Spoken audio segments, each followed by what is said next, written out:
Next, we have this name that I'm doing very poorly with, Hema. Oh, Hema, welcome to the Senate Oversight Committee. After her will be Melissa Carone and James Danley. Hema, welcome to the Senate Oversight Committee. Can you tell me how to say your last name correctly? Kolanagi Reddy. So now everybody else can know. The moment I saw you holding on to that card, I'm like, that's me. That's got to be me. Well, you have 3 minutes, so thank you. Thank you. Thank you for giving me this opportunity to speak. This is my first time doing this as a poll challenger at TCF. As an immigrant to this country, as you can tell, we had great respect for America, the elections here. We always thought it has a lot of integrity, whereas the countries we come from, a lot of things happen. But all of that changed the day I went there. Like I was at TCF on both the days, 3rd and the 4th. 3rd was pretty much the same monotonous stuff going on, nothing much to note, other than occasional ballot challenging. But the next day is where I noticed a lot of issues. There was a group of people who were like agitators who were trying to get GOP people in trouble. And from my skin color, everybody assumes that I'm a Democrat. And so they just kind of come to me. And one of the ladies was thinking that let's get these MFs out. And I'm like, MFs who? Like, because she thought I was a Democrat. Then when I pulled out my tag, she looked at me and she's like, you're on the wrong side. I'm like, how can you say I'm on the wrong side? I pick whoever I want, right? Because this is a free country. But then I noticed that they were going and getting all the white male Republicans out by, just kind of sheer intimidation, just saying, oh, your mask flipped, you're going to get people killed, like you heard from so many other people. And then what I did was I got trained by both the MIGOP and Election Integrity Fund. So I went to Tim Griffin of Election Integrity Fund and I said, can I have my nonpartisan credentials? And then when I got that badge on, everything changed. Like people just looked at me differently. I was looked at with a lot of hostility when I had the GOP tag. And now that I have a nonpartisan tag, I was respected at the counting boards. I was respected by the Democrats and the ACLU. And in fact, I was able to even help some of the GOP people from being escorted out by putting myself there and asking why they were even being escorted out and arguing with these people. But the whole environment was so hostile and condescending. And a lot of people have talked about the ballots that were not in the poll book or the system. And I was at a table which had a full stack of this file that said not in EPB/S, which is poll book or system. They were scanning and manually entering them, and the signatures on those sleeves were exactly alike, like a bar graph. And then they were sequential ballot numbers. They started from 2232, and sequence was something that threw me off. I'm like, how does that happen? And most of those people were from the Goddard Street, and they were being entered manually. So those were the observations that I had. I had all the details, the last names and everything. I gave the affidavit to the Election Integrity Fund. The thing that bothered me was that when every time a GOP challenger was being escorted out, all the poll workers, Democrats, and everybody else were cheering. And that was very disappointing because these people were just doing their job. They were not attacking. They were not there with guns. They were just volunteering their time, and they were treated with utmost disrespect. Thank you for your time, your testimony. Could you briefly go back to just a few seconds ago? You mentioned how you saw some ballots that were sequential, and then you described them somehow, and I missed the phrase that you used. Where they came from, I think you mentioned? Yeah, it was from Goddard Street in Wayne County. Goddard Street, okay. Yeah, and they all had sequential ballot numbers, and they were being manually fed into the system. Okay, thank you. Any other members have a question? Okay, thank you so much for your time. Thank you. I was at TCF Center as a poll challenger, kind of the belly of the beast. Real quick, it's a longer story than this, but what I watched, one of the incidents, Mrs. C, it was written on her shirt, brought down a box of ballots. Since they're in stacks of 50, I could estimate it was about 500 ballots. Gave this box of ballots to 3 ladies sitting at a table just off the platform. Excuse me, I'm nervous. One of the ladies, the far left one, tried to get our attention. She ended up giving us notes that were stuck on all these ballots, the sticky notes. She ended up giving us 4 of these notes. They read, "Received November 4th, enter as November 2nd." These 3 ladies were entering these ballots in to the verified voter system. She also got my attention, turned around, tried to get me to see her laptop monitor, which I leaned in and saw, and she wanted me to see the signature. The signature on the screen was some huge circles like that, the signature. Signature on the ballot was little tiny vertical sticks. It wasn't even in the same solar system, definitely different signatures. And this one lady that was trying to help us ended up being Jesse Jacobs, the whistleblower. Onto the tabulators, I witnessed multiple times stacks of 50 ballots being put through the tabulators multiple times. If they'd have been cleared, we would have no way of knowing, because the supervisors for the tabulators made sure that the metal boxes they put the finished ballots in were so far behind the tabulators and made us stand behind those boxes. We were at least 12 feet from them and wouldn't allow us to get any closer to them. About signing in and signing out, they had us sign in, not out, and said that we had plenty of us in there. Wednesday night, there were 10 of us in the room. I mean, us as Republican poll challengers, sorry. Yet, when I left, there were still people in the lobby that were being barred from coming in. Still only 10 Republican poll challengers in the room. I witnessed the military ballots being duplicated. I just thought it was strange that only Biden's name was selected, no down ballot. And I watched multiples, I don't know how many I watched, and not one of them was for Trump. I thought that was really strange, especially being military. You must know in your heart that this election was fraudulent. There's no question of it if you really are sensible. And we all pray that you do the right thing. Pay attention to Article 2, Section 1, Clause 2, and name the electors for Donald Trump. And I really appreciate you listening to me. I've been watching the Arizona hearing on voter fraud. As an expert, what is your opinion as to the validity of the numbers that were certified today by the Secretary of State and the governor about this election? If I was an executive at a publicly traded company, I would never sign that, because I risk jail time and having all my money taken from me in lawsuits. So to answer your question, I would never, ever have certified. I'd rather resign than have certified those results. And coming on the heels of the Pennsylvania hearing, it seems very clear that the evidence for fraud that the left was asking for, where's the evidence?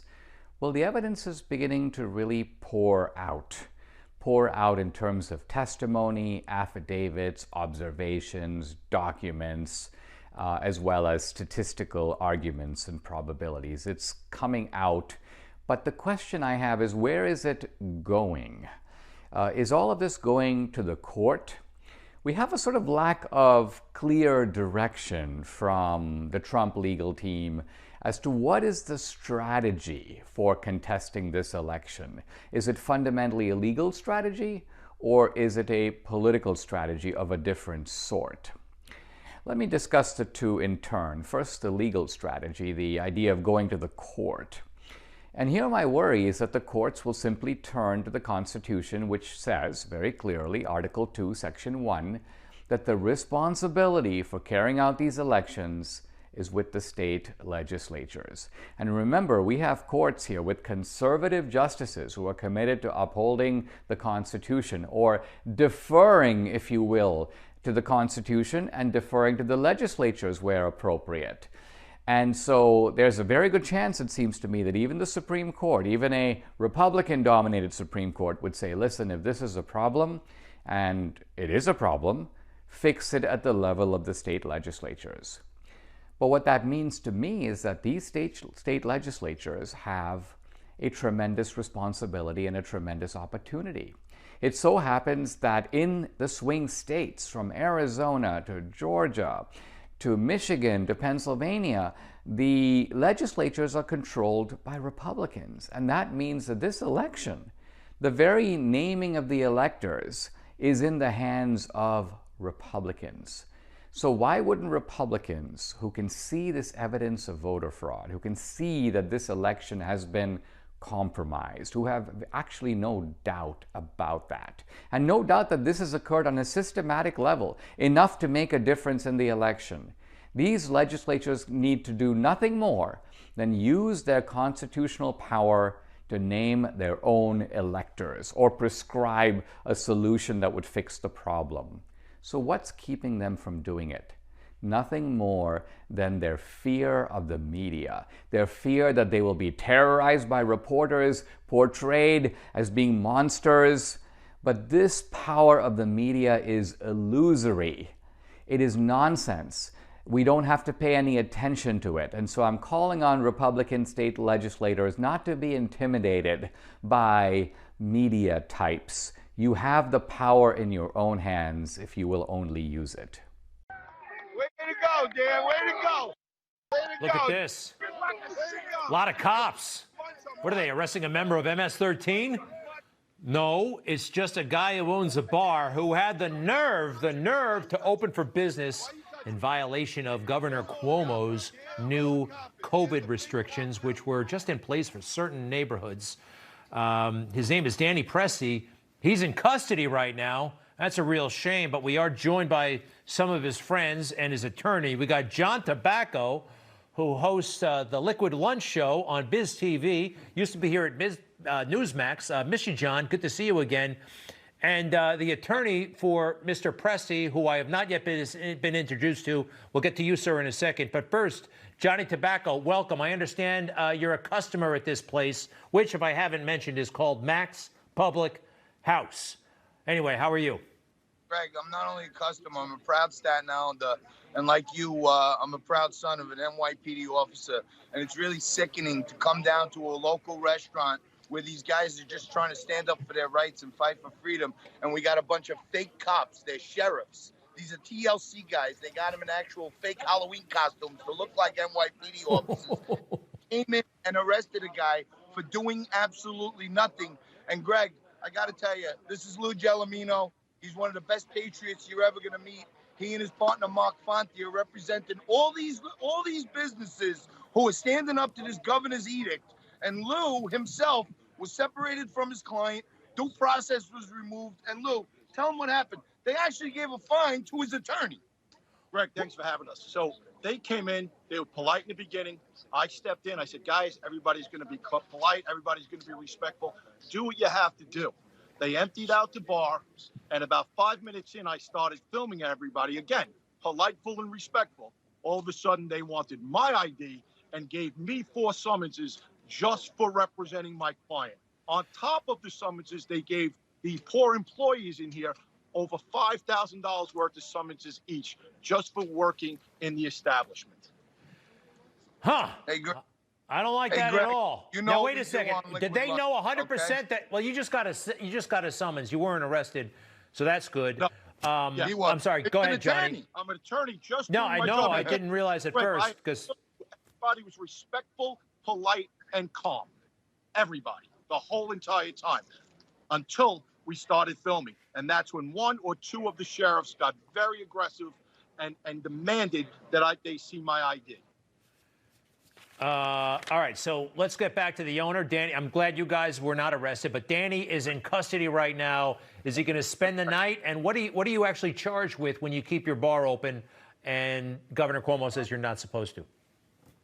I guess they're making up charges, but they charged him what they assure me is just a criminal trespass, but it's still a misdemeanor. It's still a crime, and he's still going to spend the night in jail for trespassing, quote unquote, in his own establishment where he is the lease owner and general manager.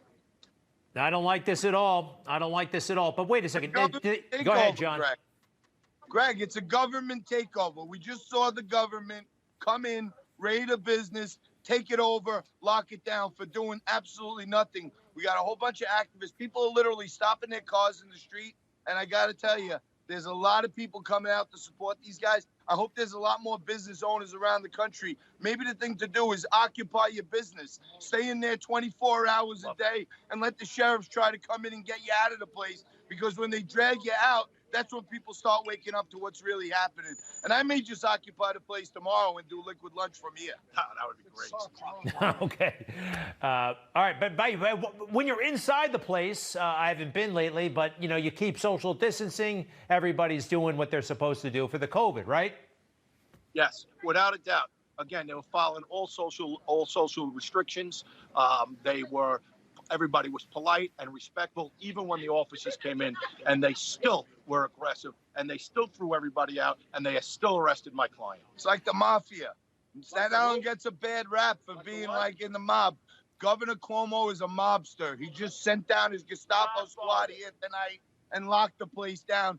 Hundreds of people in the streets screaming and yelling, supporting the owners, saying leave them alone. But the Gestapo took the guy out in handcuffs. And Greg, those people weren't in the streets until the word got out, and we were stuck in there an hour waiting for these summonses. They refused to let us out, and they refused to let me out of the place, even though I said I was their attorney and not an employee. That's when the crowd started forming. Everybody inside was polite. Hey, can I see the door? Whoever's holding the phone or whatever you got there, did they actually shut it? Let me just take a look if you don't mind. All the trade is Sorry. Oh my gosh. They're guarding the front of the... That's a Could you bar that they're imagine? guarding? Could you imagine? You need 40 cops in the streets of Staten Island to lock up one restaurant owner for giving away free beer. That's what we're looking at here. There's over 40 cops here. Thank God Senator Andrew Lanza, State Senator Andrew Lanza showed up and restored a little order in the streets, but they actually locked the guy up for doing nothing. So if you're not scared now, America, get scared, because governors like him are coming to a theater near you very soon. Hello. They're messing with the wrong tomorrow, guys. rally. They are messing with the wrong guys. I have no doubt. I don't like this. Johnny Tobacco, we appreciate it. Your buddy, the attorney there, too. I think Danny, I didn't catch his name quite, but good luck. Keep us posted. And one more time, I want to see all those cops guarding a closed bar. That just doesn't seem right. I bet they don't want to be there either. All right, we got to go, guys. I'll be